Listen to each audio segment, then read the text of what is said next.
My name is Marta Foresti. I am Director here for Governance and Security, and I am delighted to host this discussion today centered around the relationship between economics and politics and how it can actually work out in practice. I'm very happy and particularly excited about this discussion for at least three different reasons. The first is that I think everybody in the room will agree that smart politics and sound economics are both key ingredients to support reform. And yet, too often, that remains aspirations and wishful thinking. I think today we're going to make real progress in discussing how this can come together in reality, focus on two very concrete examples. So that's, for those of us who've been working around issues of governance and economics for the past few years, I think this marks an occasion that we can move on in that conversation.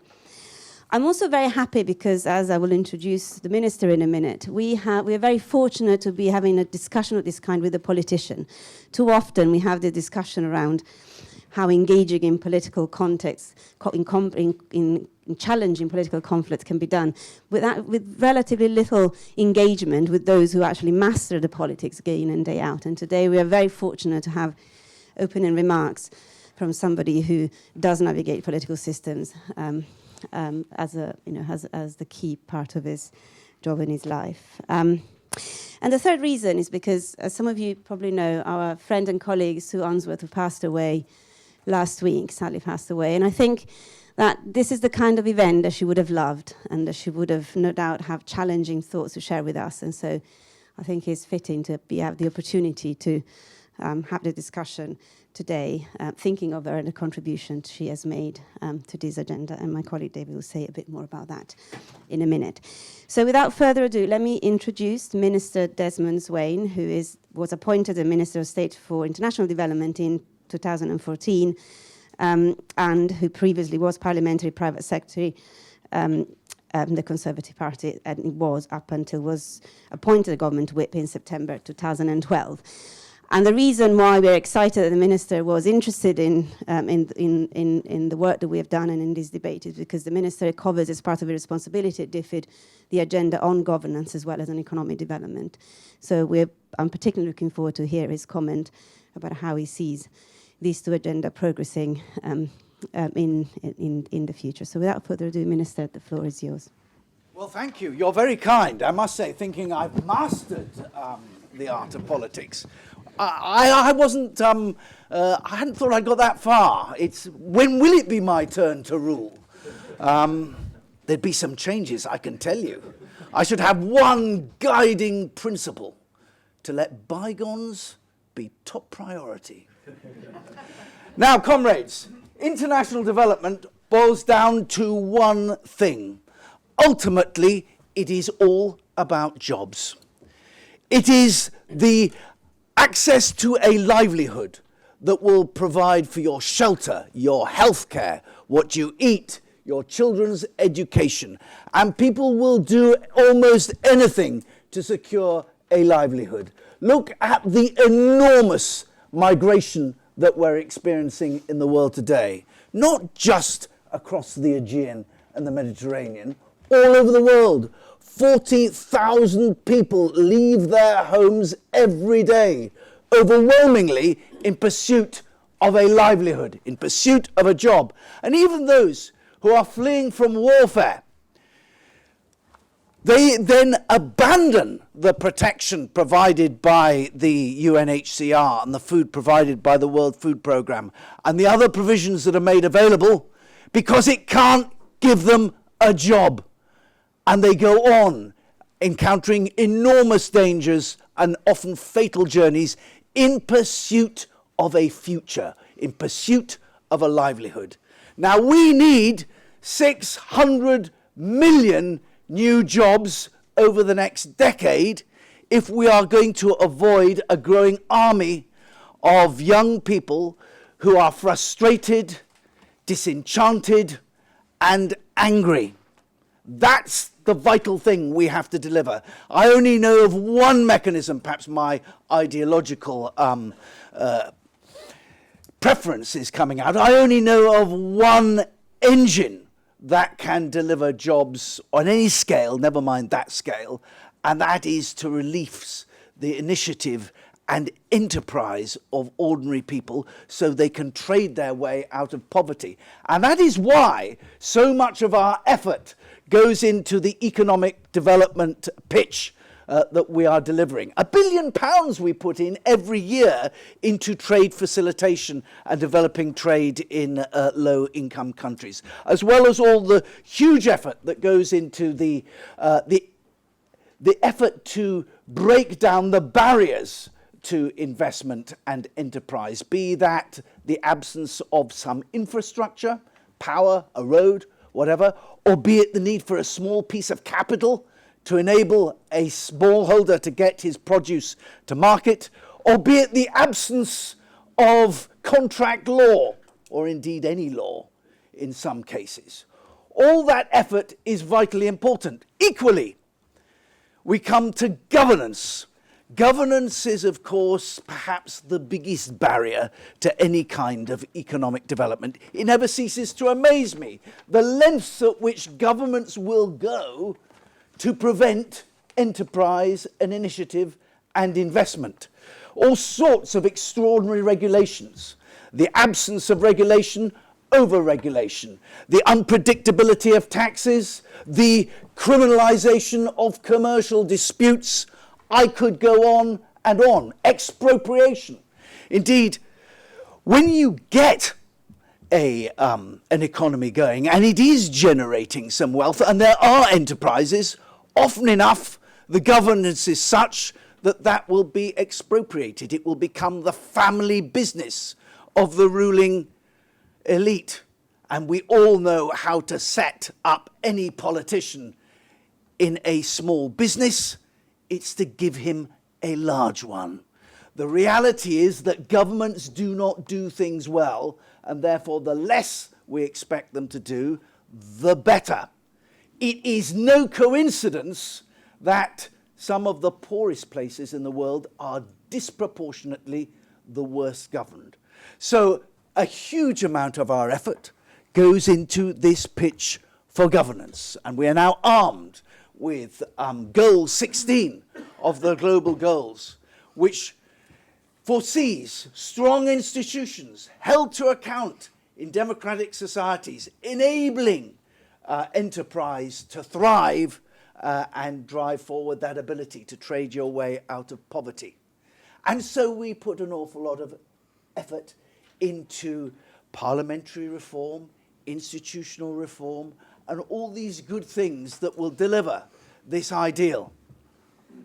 And I think what we've discovered is that with respect to both of these prongs of attack, economic development and governance, we're going about it the wrong way.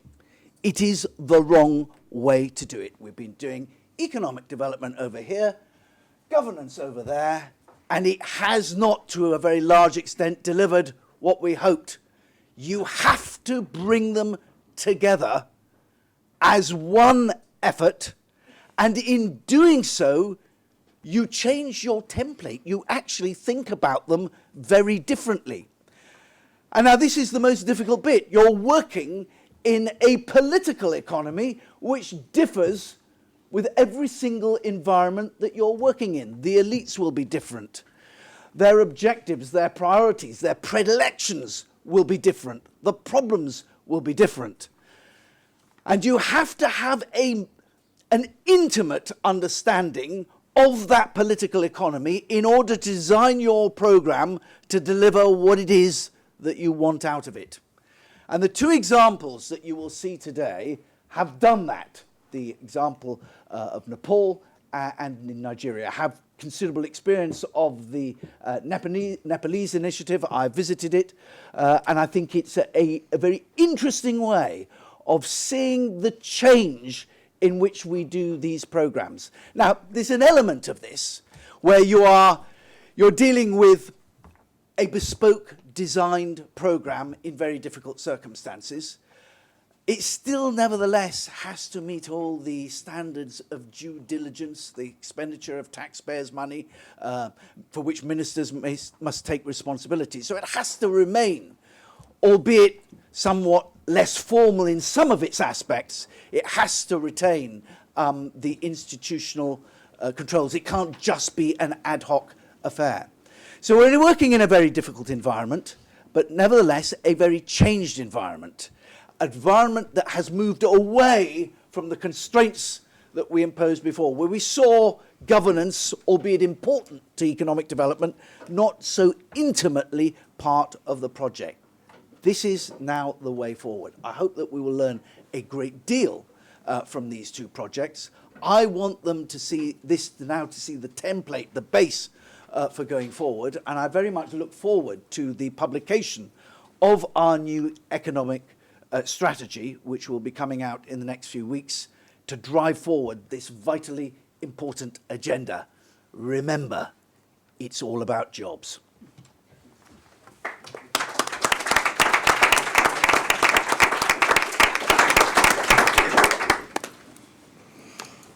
Thank you, Minister. I think we had that was a brilliant opening and a very strong case we made about different ways of working around governance and economic development issues. As you said, we've done it wrong in the past. We have the opportunity to get it better in the future. I'm now going to hand over to my colleague Eka Ipke, who's going to chair the panel. Eka is a lecturer in development economics at King's College here in London, and in her own research as an economist, she actually has covered issues of developmental states and the role of the states in promoting economic reform. And she's actually looked specifically at issues of interaction between agriculture, mineral resource industrialization, and economic development. So she's very well qualified to help us navigate the discussion today. So welcome, Eka, and please, over to you. Thank you very much, Martha. Thanks very much to the organizers for having me here. I feel very privileged to be present here. I looked at the report. A lot of very important work has been done. So I look forward to the discussions that we're going to carry out today to address some of the general points here today. So the theme of today's discussion is how donors can best support economic development in developing countries. And ODI has just published a report around this and a policy briefing that addresses this issue with specific studies on Nepal and Nigeria, as the Minister mentioned earlier before. The report was co-written by DFID and is part of their growth and governance and growth initiative. And we have colleagues from DFID here as well, who I imagine will also be speaking to some of these issues. A key element of the work that's been done here is the fact that, especially within the research that's been carried out in this particular cases, that donors need to be able to encourage experimentation in the work that they do across the developing world. That they need to be a bit less risk averse, and need to be more willing to engage with the reality of local politics. I think these are points the Minister also mentioned earlier, and I dare say this is a very important path to be treading. It's not an easy one, but I think if the objective is to achieve a good degree of success in terms of the development process and outcomes we see in the developing world, it's very important to begin to look at the reality of what's going on in these parts of the world. And I have a very illustrious panel here to discuss these issues with me. I have here David Booth, who has been a very key part of the process of preparing, carrying out this research and preparing this report. David is a senior research fellow here at the Overseas Development Institute. I have also here with me Anne Grant, who is a non-executive director at Tullow Oil and an ODI board member as well. She was vice chairman at the Standard Chartered Bank between 2005 and 2014. So she brings a very interesting perspective to the discussions here, thinking a lot about private sector engagement on many of these issues. I also have here with me Alex McIllivery, excuse me, who is a Director of Development Impact at CDC. And Alex's background is in sustainable development, competitiveness, and business strategy. So I think some very, very important discussions from him today addressing these very important issues. We also have from DFID Nicholas Waddell, who is a governance specialist in the DFID's growth team leading DFID's Governance for Economic Development initiative, and he co-authored. Thank you. He co-authored the 2 case studies in the report, so some very important insights from him are expected here today as well. With no further ado, I'll invite David to lead us in the discussions. Thank you, Eke. I'm very grateful for the Minister to actually convey in the most clear terms what is actually the central message of these 2 publications that we're launching today. Having support from that level is massively encouraging. The 2 publications are the product of a very exciting collaboration with the Governance for Economic Development team in DFID, and the whole report, in fact, centres on these 2 case studies which were written up in the context of that initiative. The ODI contribution, I think, is to point out the various ways in which those experiences sort of confirm and reinforce things which have been emerging from the research we've been doing over the last decade or so. And I mean, in particular, what I've put into the publication is very much a continuation of the stream of work that Sue Unsworth set off 15 years ago, which has influenced very importantly both, I think, thinking in DFID and thinking in ODI about how to take seriously the country context in which development work happens. So this ought to be regarded as a tribute to Sue, I think. I want to make just 3 points about why this work is important, which are very much along the lines of what the Minister said, with a little, perhaps one or 2 additional details. And then I want to look at the 2 case studies and pull out what for us at ODI seem to be the sort of 6 things which distinguish both of these 2 experiences and which are applicable to a broad range of other challenges that arise in development work. And then I'll end with a sort of a call to action which complements what the Minister said. It's all about jobs. Yes, in most low-income and lower middle-income countries in the world today, we are getting economic growth. It's going to slow down a little bit in the next few years, but we're getting growth. The problem is that the structure of growth in nearly everywhere is one that isn't employment intensive, and it's not employment intensive because it's not centred either on improving the productivity of the agriculture in which most people work, or based on the kind of labour intensive manufacturing effort which has contributed so much in Asia. There's beginning to be more recognition of this limitation of recent growth in the policy discourse in Africa, and Willem ter Velde and I were at a meeting in Kigali last week, attended by a lot of very senior African policy makers and thinkers, where all of the talk was about economic transformation. And although not all of them mean by that exactly what we think it should mean, the concern to promote jobs is becoming much more present in the discourse. I say in the discourse because I think we've got still a long way to go before the political drivers in most poor countries are actually friendly to the kind of economic growth which will generate the right number of jobs. The politics generates a very short-term orientation. The political class in most developing countries faces quite severe problems of collective action in doing things which are clearly in the national interest. The Nepal case study, I think, is particularly illustrative of that.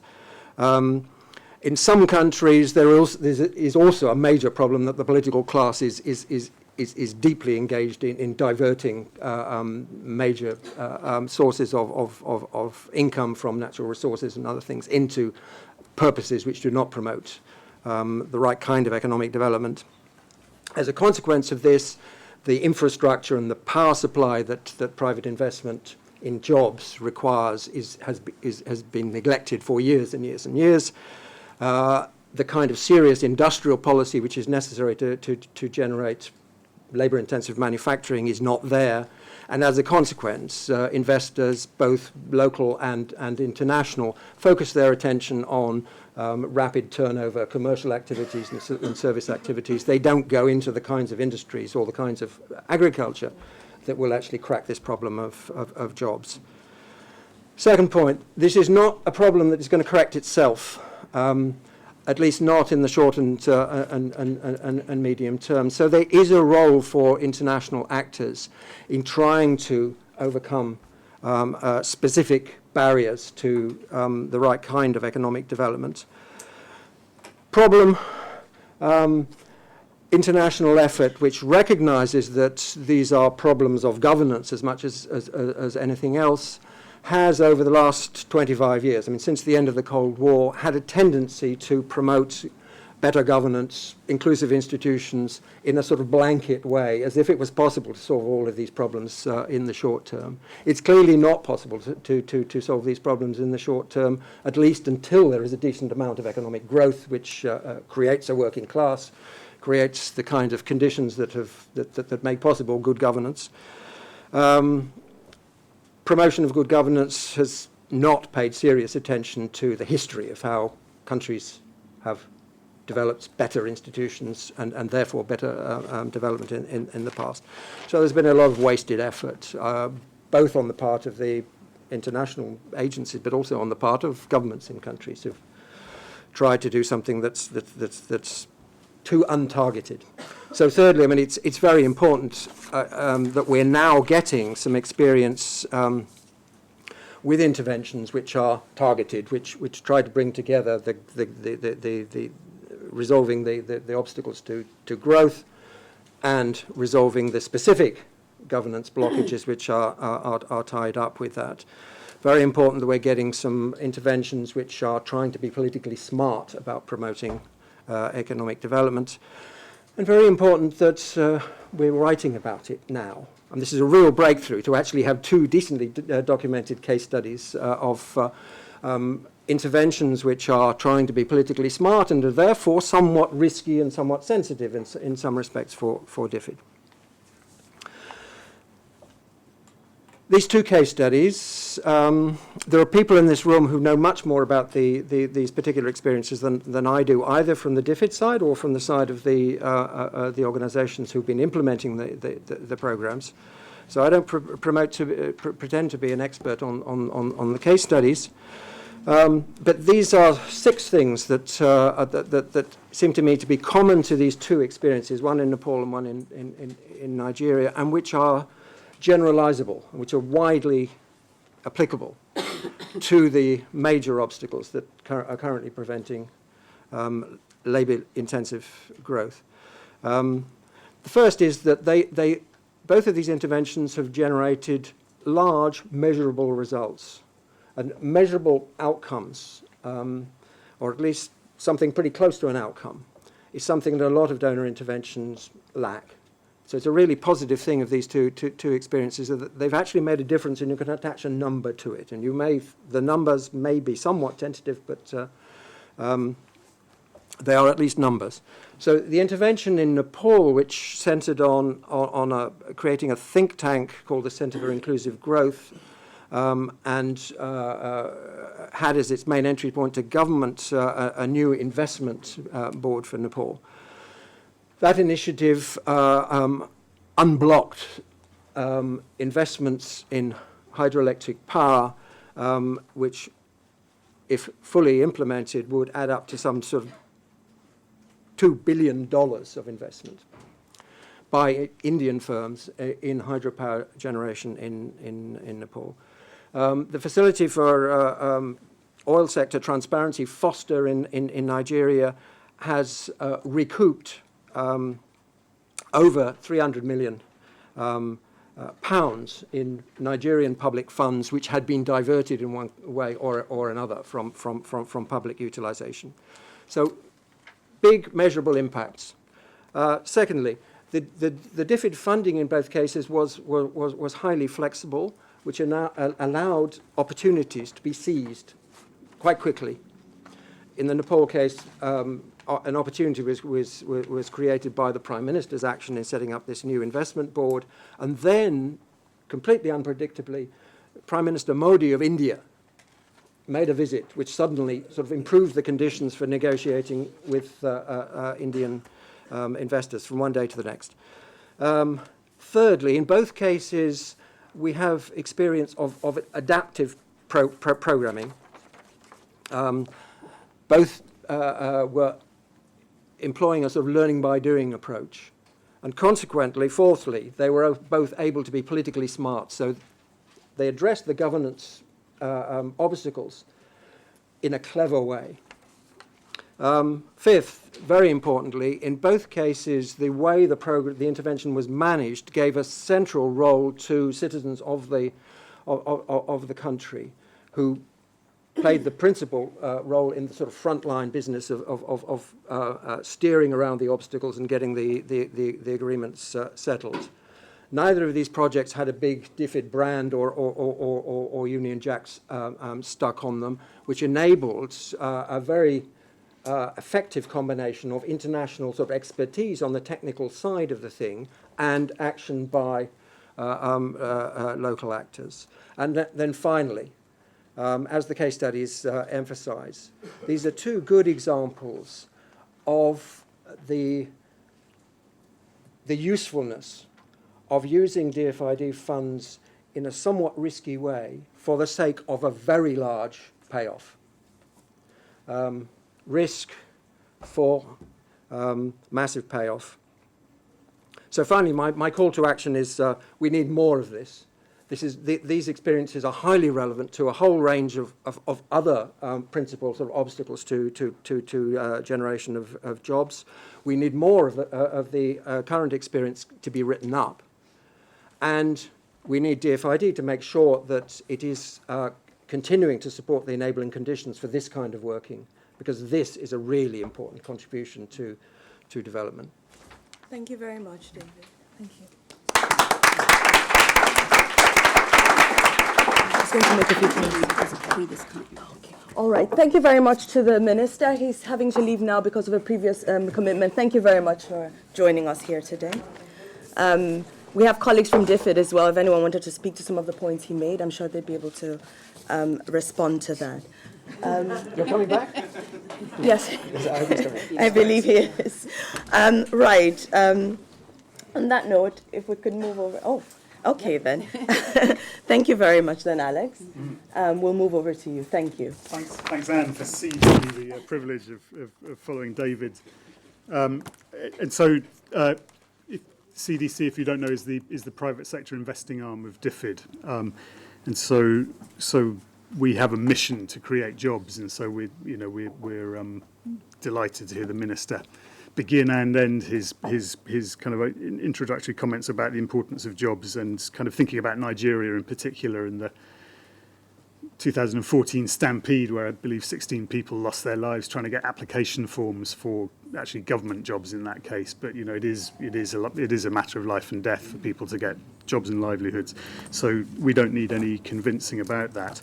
We're having a long and kind of productive discussion with DFID, our shareholder, about the role of private sector investing and whether it can be transformational on the sort of scale that David alluded to, or whether it's a sort of inherently incremental activity that kind of achieves its transformation eventually once a whole bunch of investments kind of stack up.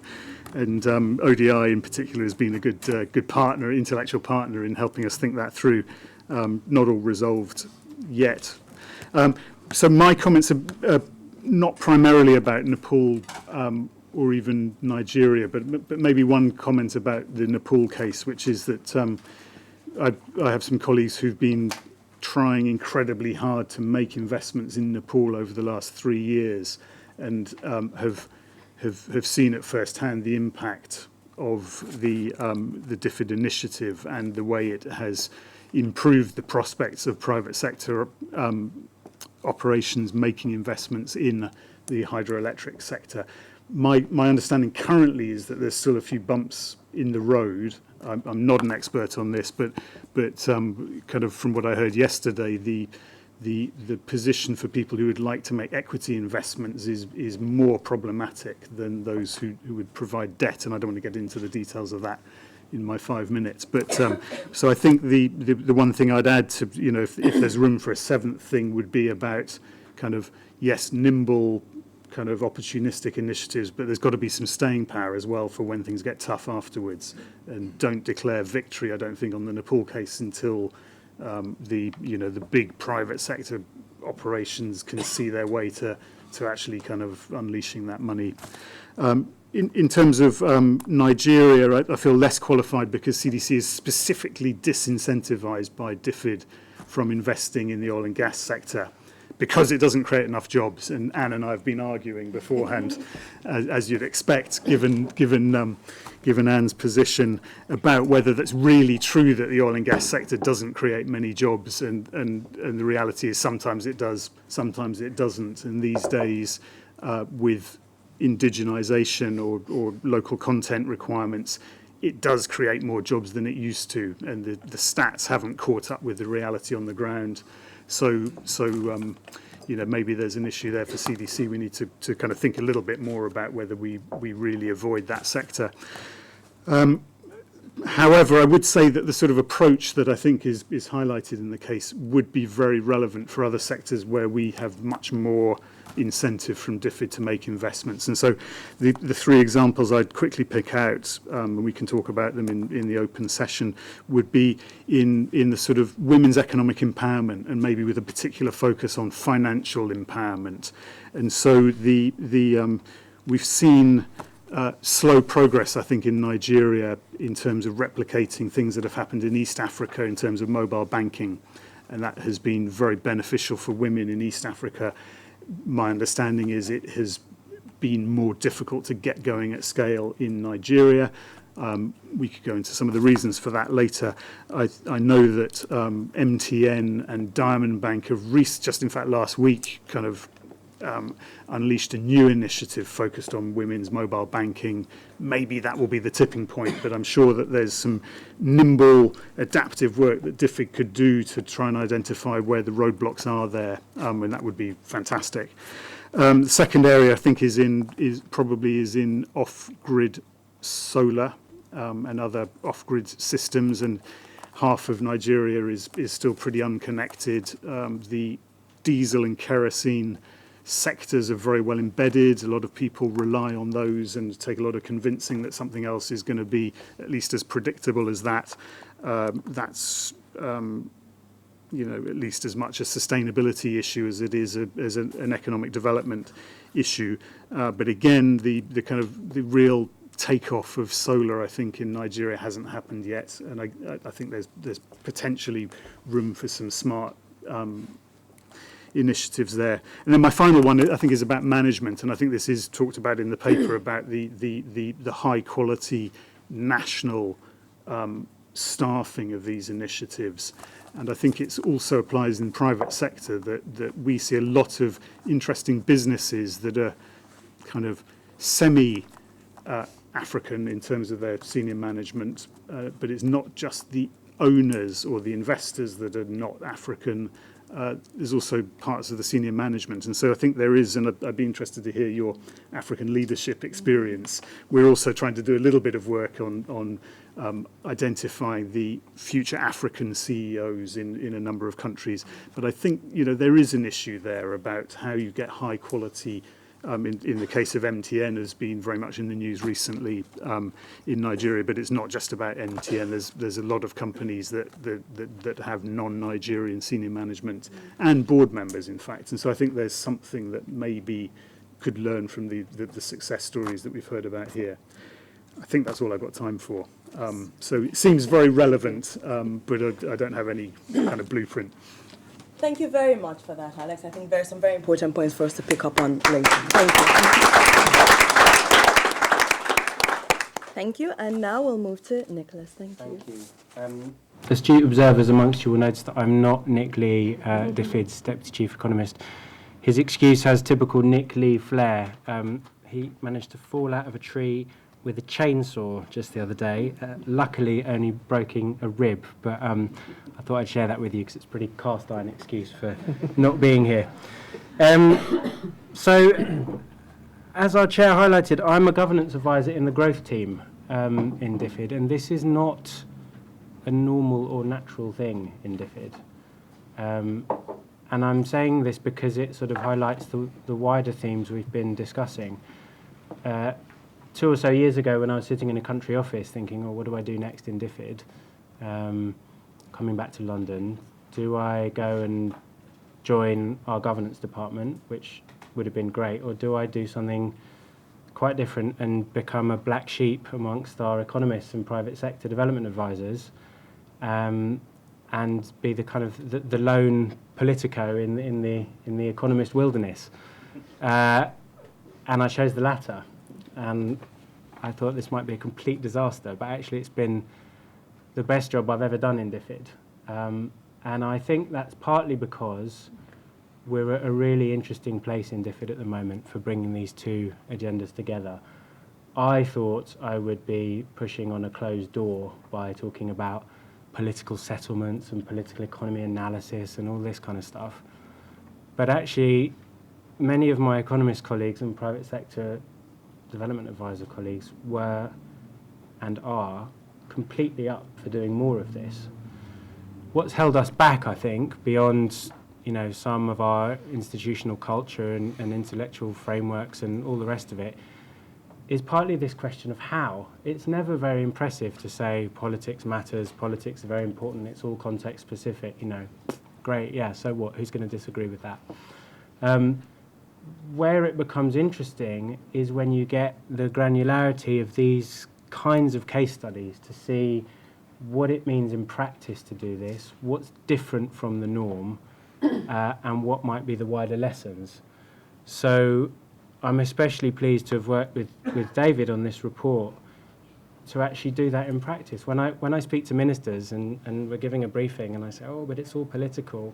I mean, it happened this morning. I was speaking to the minister, he said, well, that's a bit bland, that's a bit vanilla, isn't that obvious? And then I said, no, it's not obvious, because what we're actually saying is not governance is really important. We're saying that the interesting stuff happens when you think about economics and governance differently together. This isn't one plus the other. This is actually the two of them change and need to be thought about differently. This is the political economy. This isn't the standard good governance and institutions on the one side and the growth is king on the other. This is about the interaction between the two. Unless you think that these two case studies are kind of the exception that proves the rule, I just wanted to highlight a couple of other things that we're doing in DFID at the moment. One is recently completed. We did growth diagnostics studies for all of our focus countries. And the default is to do technically pristine, brilliant analysis of where the constraints to growth are. And never to ask, why do those constraints persist? What is it that keeps them there? If there are these big wins for the economy, then, why haven't they been lifted? So we inserted basic political economy analysis questions into our template and into our approach. And time and again, the country studies that came back said the biggest constraints to growth aren't there because we don't know what to do or because of a technical reason, but they're bound up with the politics. Now, that's kind of normal, but here what we had is 30 or so country case studies actually saying what that looks like in practice and what that means for DFID and how we can work with others, not just through programming, but through influencing and building networks, etc. Sometimes at arm's length, as David's emphasised.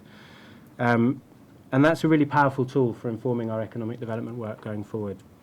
The second thing, as the Minister highlighted, is we will be publishing a new economic development strategy in the next couple of months.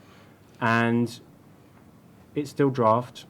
I don't know what the final product will look like exactly, but at the moment, we are trying to hardwire all of the governance and political questions throughout the document. So not just a nod to the politics at some point, but actually bringing it through our thinking on economic development, on infrastructure, on commercial agriculture, on urbanisation, etc. So I think that would be a big win for DFID. And I'll just close with a couple of comments about the programmes, because Alex is quite right.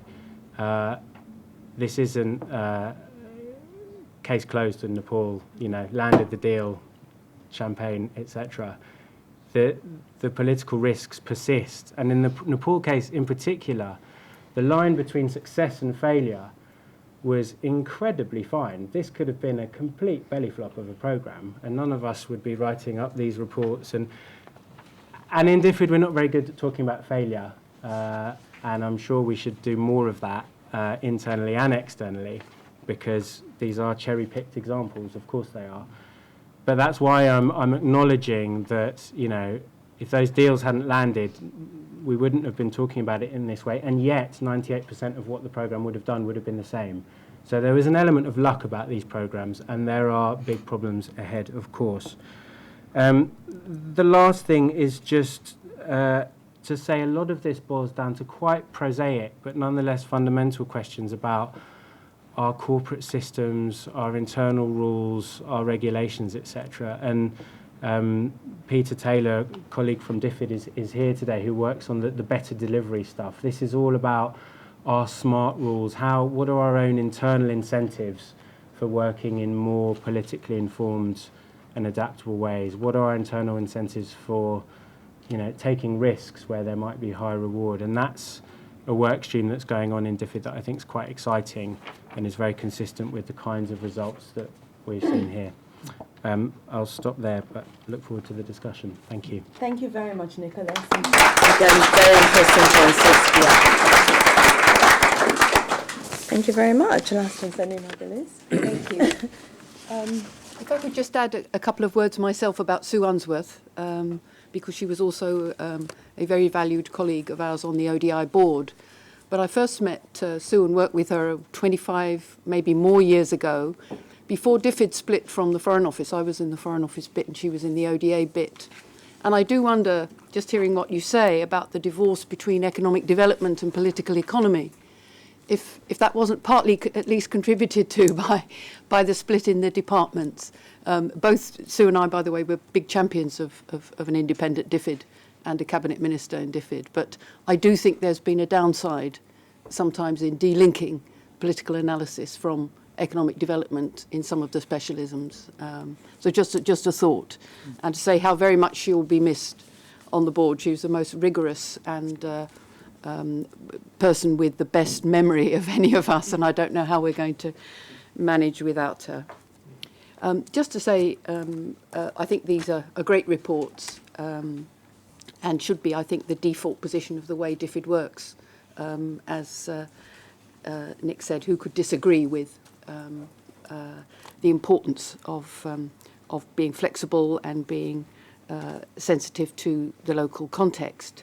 And I do agree with the Minister that the political context is crucial. I might have a longer discussion with him about the role of the state, but I do think that's obviously what this conversation's about. And I'm very happy to be on the panel because quite often the business representative is normally approached when there's a funding gap rather than to contribute to the thinking. It was very interesting when I was a High Commissioner. People used to ask me what I thought about everything, including things I knew absolutely nothing about. But if you work for a bank or an oil company, very rarely do you get asked about what you think about the policy or the country where you're working. So thanks very much for that. I think just having a quick look first at the Nepal study and the setting up of an investment board of Nepal, which helped to achieve agreement on over 2 billion of new foreign direct investment in hydropower, where there had previously been challenges, which obviously remain. And I think this is the key issue of turning the obvious aggregate infrastructure need in many emerging economies into projects that commercial investors can invest in. And it's the gap between the aggregate opportunity in Africa, for example, the massive need for energy, and the ability of a commercial investor from outside to actually participate in any of that infrastructure development. And that's obviously what the Investment Board of Nepal has managed to do. I suppose my caution would be the obvious one, which the Minister alluded to, that this kind of mechanism has been available to most governments forever. I mean, or certainly for the last 30, 40 years. There have been people who would say, look, this is what you do. You set up an investment board. We can give you the best technical advice or commercial advice in the world. And this would have been available to President Museveni, to a series of Nigerian presidents. And it's not an accident that it wasn't taken up.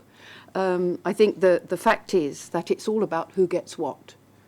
And also, I suppose my second point is, this is occupied territory. It's not somewhere where nobody's been investing and there's a huge empty space. It's a space filled with vested interests, with people who already benefit from certain business deals, already probably very partial, but who are very good at defending their territory. And you would have to take account of that and know about that. Even if you do, and I think Nigeria is a very good example, I think, every president in Nigeria knows that were he, up till now, to succeed in providing adequate power to the country, they'd probably be president for life. And almost all, I think, have declared that as their main objective when they take power. But it hasn't happened. And there are, as I say, there's a lot of explaining to do, I think, before you get to the point where you can encourage investment. You need to accept that this will require countering and dealing with a set of vested interests. Easy to do when you take over first, because you're coming in with a new set of claimants and potential investors. But I think my point is, it's not a technical fix. It's not because people don't have the knowledge or the expertise to draw on. It's not because there aren't people willing actually to invest capital. It's primarily because there are other arrangements in place which make it very, very difficult to start. So I suppose that takes me to my other point, which is the role of aid in economic development, which is a pretty fundamental and therefore the linked thing of the role of external versus internal actors. And I think the logic of what everyone's been saying is that internal actors are absolutely key, and external actors can only come in support or when they're invited. The other one I've just referred to is, we shouldn't assume goodwill or acceptance of change by leaders. And I think we've often done that. We've assumed that. It's very interesting in Tullow. I think one of the big shocks of all my other colleagues on the Tullow board, who are oil and gas people, except for me, investing or legally involved, but in the oil and gas business, is that not all the leaders that they talk to actually want the best for their countries in the long term. So it's just awful, you know. So it's political naivety on the part of business, but that's less excusable on the part of, I think, governments like ours. So I suppose if you look at, for example, at the oil revenues case study, the commitment to local ownership and building consensus amongst government, private sector and civil society at the heart of this approach, that's really difficult and very threatening to some people. Last thing they want is consensus amongst private sector and civil society, and that maybe the bit of the government they're not in. So I think that just needs... and I suppose, again, be a little bit churlish on the Nigeria case, quite a lot of reform in the financial area, the banking sector especially, was initiated by the previous central bank governor and by the Minister of Finance. And I think if you had them doing I'm not sure, in other words, how distinctive this initiative is if you have a strong and effective government. But finally, I suppose, just to say on jobs, I think providing growth with jobs is a massive challenge for the OECD and for this country. Do we have the right skills to match an economy? Are we talking about recreating an industrial powerhouse in, for example, African countries, 54 smallish economies, at this stage in the global game? And how are we going to promote jobs in any sector with the kind of training and skills that we have? So I do think that's something that goes much wider than this study, and I do think that jobless growth is something which is a far bigger challenge, perhaps, than any DFID programme could tackle. But it's an excellent contribution, I think, to the discussion. Raises a lot more questions, I think, than its answers, which is excellent. Thank you. You very much for that.